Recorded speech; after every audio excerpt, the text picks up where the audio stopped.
नमस्कार मित्रों, शुक्ला जी की 32 चैनल में आपका स्वागत है। और मित्रों, आज भी इस वीडियो में मैं महाभारत युद्ध के रहस्यों के बारे में बात करेंगे। हो सकता है आप जानते भी हों और नहीं जानते हैं तो आपको इसमें जानकारी मिलेगी मित्रों।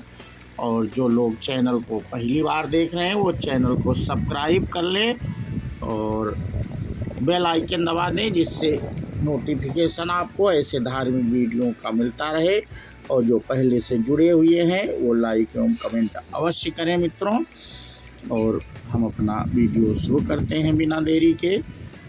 महाभारत में कई घटना, संबंध और ज्ञान विज्ञान के रहस्य छिपे हुए हैं। महाभारत का हर पात्र जीवंत है, चाहे वह कौरव, पांडव, कर्ण और कृष्ण हो या धृष्टद्युम्न, शल्य, शिखंडी और कृपाचार्य हो। महाभारत सिर्फ योद्धाओं की गाथाओं तक सीमित नहीं है। महाभारत से जुड़े शाप, वचन और आशीर्वाद में भी रहस्य छुपे हुए हैं, क्योंकि महाभारत का हर व्यक्ति रहस्यमय था। महाभारत एक ऐसा ग्रंथ है जिसमें भारतीय ही नहीं विश्व इतिहास का रहस्य छिपा हुआ है। महाभारत संबंधी अब तक जितनी भी खुदाई हुई है या उस काल के तथ्य मिले हैं, वे सभी मानव इतिहास के रहस्यों से पर्दा उठाते हैं। भारतीय ही नहीं, इसमें मनुष्यों के इतिहास का अभी भी वह कालखंड छुपा है जिसके जानने से ज्ञान, विज्ञान, खगोल, धर्म आदि के मामले में मनुष्यों की जानकारी में आश्चर्यजनक रूप से इजाफा हो सकता है। किसी भी देश के इतिहास को धर्म के चश्मे से नहीं देखा जा सकता है। आओ हम जानते हैं महाभारत काल के ऐसे कुछ रहस्यों के बारे में जिसमें अद्भुत क्षमता थी। वे आम मनुष्यों की तरह मनुष्य नहीं थे, वे कुछ और ही तरह की क्षमता से संपन्न थे। जैसे कि सहदेव 5 पांडवों में से 2 नकुल और सहदेव दोनों ही माद्री अश्विनी कुमार के पुत्र थे। सहदेव भविष्य में होने वाली हर घटना को पहले ही जान लेते थे। वे जानते थे कि महाभारत होने वाली है और कौन किसको मारेगा और कौन विजयी होगा। लेकिन भगवान कृष्ण ने उसे शाप दिया था कि अगर वह इस बारे में लोगों को बताएगा तो उसकी मृत्यु हो जाएगी। कैसे मिली शक्ति सहदेव को मित्रों? सहदेव के धर्मपिता पांडु बहुत ही ज्ञानी थे। उनकी अंतिम इच्छा थी कि उनके 5 बेटे उनके मृत शरीर को खाएं, ताकि उन्होंने जो ज्ञान अर्जित किया है वह उनके पुत्रों में चला जाए। सिर्फ सहदेव ने ही हिम्मत दिखाकर पिता की इच्छा का पालन किया। उन्होंने पिता के मस्तिष्क के 3 हिस्से खाए। पहले टुकड़े को खाते ही सहदेव को इतिहास का ज्ञान हुआ। दूसरे टुकड़े को खाने से वर्तमान और तीसरे टुकड़े को खाते ही भविष्य को देखने लगे। इस तरह वे त्रिकालज्ञ बन गए।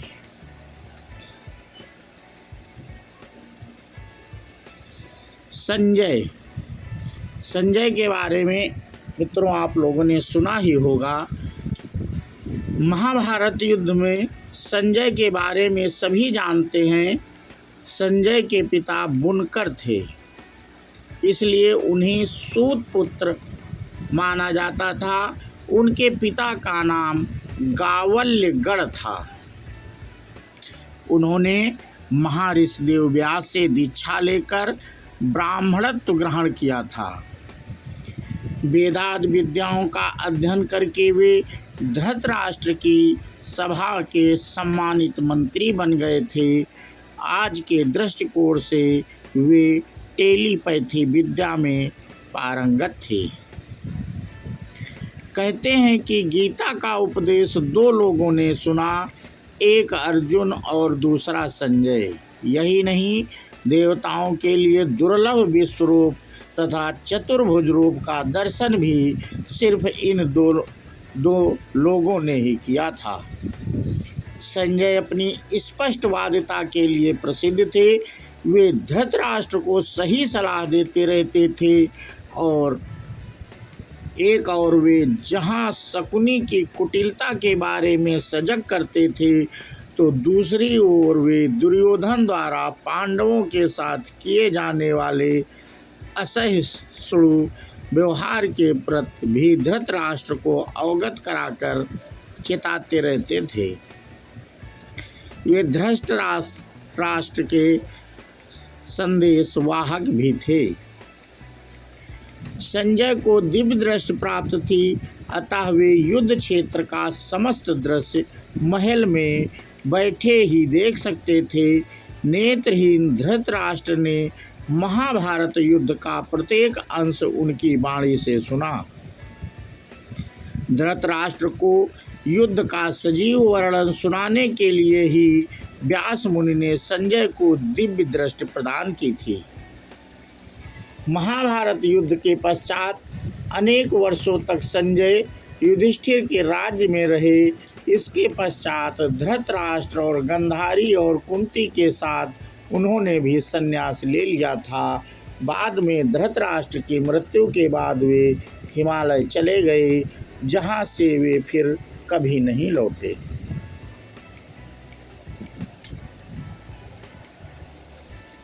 कवच कुंडलधारी कर्ण।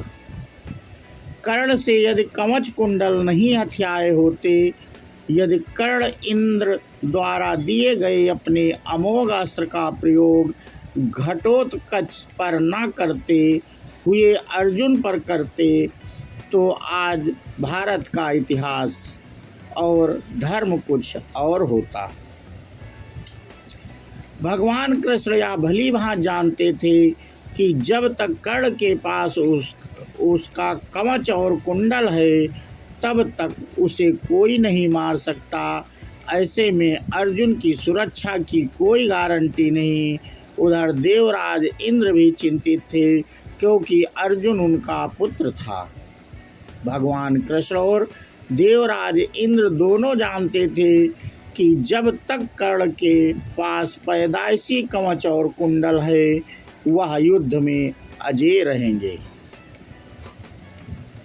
तब कृष्ण ने देवराज इंद्र को एक उपाय बताया।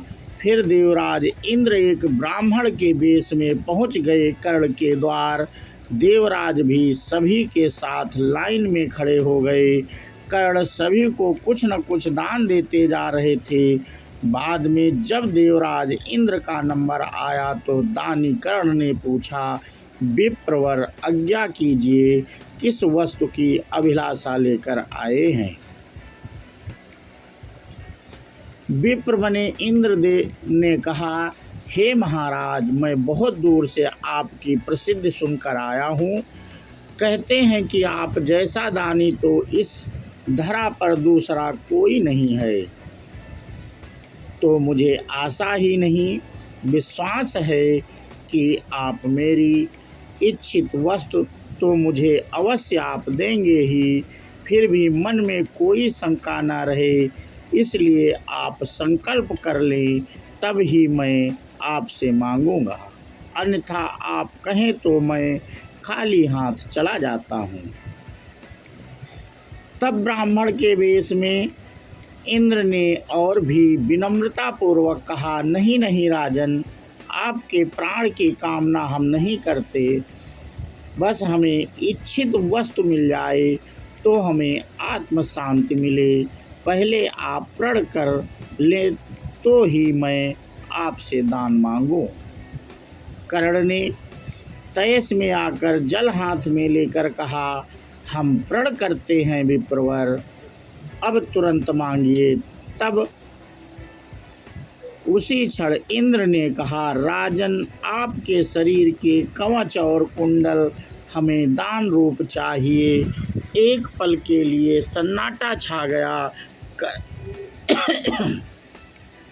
कर्ण ने इंद्र की आंखों में झांका और फिर दानवीर कर्ण ने बिना एक क्षण भी गंवाए अपने कवच और कुंडल अपने शरीर से खंजर की सहायता से अलग किए और ब्राह्मण को सौंप दिए। इंद्र ने तुरंत वहां से दौड़ ही लगा दी और दूसरे खड़े रथ पर सवार होकर भाग गए, इसलिए कि कहीं उनका राज खुलने के बाद कर्ण बदल ना जाएं। कुछ मील जाकर इंद्र का रथ नीचे उतरकर भूमि में धंस गया। तभी आकाशवाणी हुई, देवराज इंद्र, तुमने बड़ा पाप किया है। अपने पुत्र अर्जुन की जान बचाने के लिए तूने छल पूर्वक कर्ण की जान खतरे में डाल दी है। अब यह रथ यहीं धंसा रहेगा और तू भी यहीं धंस जाएगा। तब इंद्र ने आकाशवाणी से पूछा, इससे बचने का उपाय क्या है? तब आकाशवाणी ने कहा, अब तुम्हें दान दी गई वस्तु के बदले में बराबरी की कोई वस्तु देनी होगी। इंद्र क्या करते? उन्होंने यह मंजूर कर लिया। तब वे फिर से कर्ण के पास गए, लेकिन इस बार ब्राह्मण के वेश में नहीं। कर्ण ने उन्हें आता देखकर कहा, देवराज, आदेश करिए और क्या चाहिए? इंद्र ने झेपते हुए कहा, हे दानवीर कर्ण, अब मैं याचक नहीं हूँ, बल्कि आपको कुछ देना चाहता हूँ। कवच कुंडल को छोड़कर मांग लीजिए, आपको जो कुछ भी मांगना हो। कर्ण ने कहा, हे देवराज, मैंने आज तक कभी किसी से कुछ नहीं मांगा और ना ही मुझे कुछ चाहिए। कर्ण सिर्फ दान देना जानता है, लेना नहीं। तब इंद्र ने विनम्रता पूर्वक कहा, महाराज कर्ण, आपको कुछ तो मांगना ही पड़ेगा, अन्यथा मेरा रथ और मैं यहाँ से नहीं जा सकता हूँ। आप कुछ मांगेंगे तो मुझ पर बड़ी कृपा होगी। आप जो भी मांगेंगे मैं देने को तैयार हूँ। कर्ण ने कहा, देवराज, आप कितना ही प्रयत्न कीजिए, लेकिन मैं सिर्फ दान देना जानता हूँ, लेना नहीं। मैंने जीवन में कभी कोई दान नहीं लिया। तब लाचार इंद्र ने कहा, मैं यह वज्र रूपी शक्ति आपको बदले में दे जा रहा हूँ। तुम इसको जिसके ऊपर भी चला दोगे वो बच नहीं पाएगा, भले ही साक्षात काल के ऊपर ही चला देना, लेकिन इसका प्रयोग सिर्फ एक बार ही कर पाओगे। कर्ण कुछ कहते उसके पहले ही देवराज वह वज्र शक्ति वहां रख कर तुरंत भाग लिए। कर्ण के आवाज देने पर भी वे रुके नहीं। बाद में कर्ण को उस वज्र शक्ति को अपने पास मजबूरन रखना पड़ा, लेकिन जैसे ही दुर्योधन को मालूम पड़ा कि कर्ण ने अपने कवच कुंडल दान में दे दिए हैं, तो दुर्योधन को तो चक्कर ही आ गए।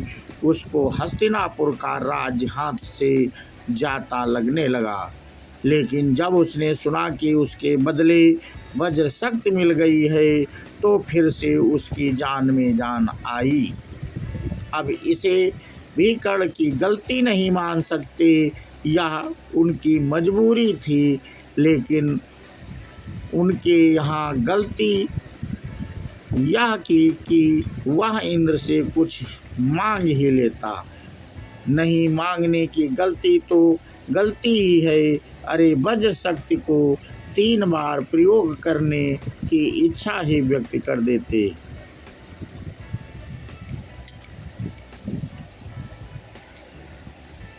भीम कुंती वायु के पुत्र थे। भीम अर्थात पवन पुत्र भीम में 1000 हाथियों का बल था। युद्ध में भीम से ज़्यादा शक्तिशाली उनका पुत्र घटोत्कच ही था। घटोत्कच का पुत्र बर्बरीक था। उन्होंने एक बार अपनी भुजाओं से नर्मदा नदी का प्रवाह रोक दिया था। युद्ध में भीम से ज़्यादा शक्तिशाली सिर्फ उनका पुत्र ही था, लेकिन भीम में यह 1000 हाथियों वाला बल कहाँ से और कैसे आया? यह सभी जानते हैं कि गांधारी का बड़ा पुत्र दुर्योधन और गांधारी का भाई शकुनी कुंती के पुत्रों को मारने के लिए नई नई योजनाएं बनाते थे। इसी योजना के तहत एक बार दुष्ट दुर्योधन ने धोखे से भीम को विष पिलाकर उसे गंगा नदी में फेंक दिया। मूर्छित अवस्था में भीम बहते हुए नागों के लोक पहुंच गए। वहां विषैले नागों ने उन्हें खूब डसा, जिससे भीम के शरीर का जहर कम होने लगा, यानी जहर से जहर ही काट होने लगी। जब भीम की मूर्छा टूटी तब उन्होंने नागों को मारना शुरू कर दिया। यह खबर नागराज वासुक के पास पहुंची। तब वे स्वयं भीम के पास आए। वासुकी के साथी आर्यक नाग ने भी भीम को पहचान लिया। आर्यक नाग भीम के नाना थे। भीम ने उन्हें अपने गंगा में धोखे से बहा देने का किस्सा सुनाया। यह सुनकर आर्यक नाग ने भीम को हजारों हाथियों का बल प्रदान करने वाले कुंडों का रस पिलाया, जिससे भीम और भी शक्तिशाली हो गए। तो मित्रों, इस वीडियो में हमने महाभारत के कुछ पात्रों की जो जानकारी थी वो दी मित्रों, और ये आपको वीडियो कैसा लगा हमें कमेंट करके मित्रों अवश्य बताएं। ऐसे ही हम ज्ञानवर्धक वीडियो मित्रों लाते रहते हैं, तो जो लोग पहली बार देख रहे थे वो चैनल को सब्सक्राइब मित्रों अवश्य कर लें। हम ऐसे ही धार्मिक और ज्ञानवर्धक वीडियो चैनल पे लाते रहते हैं। और इसी के साथ अपना मित्रों वीडियो हम समाप्त करते हैं और एक जयकारा लगाते हैं।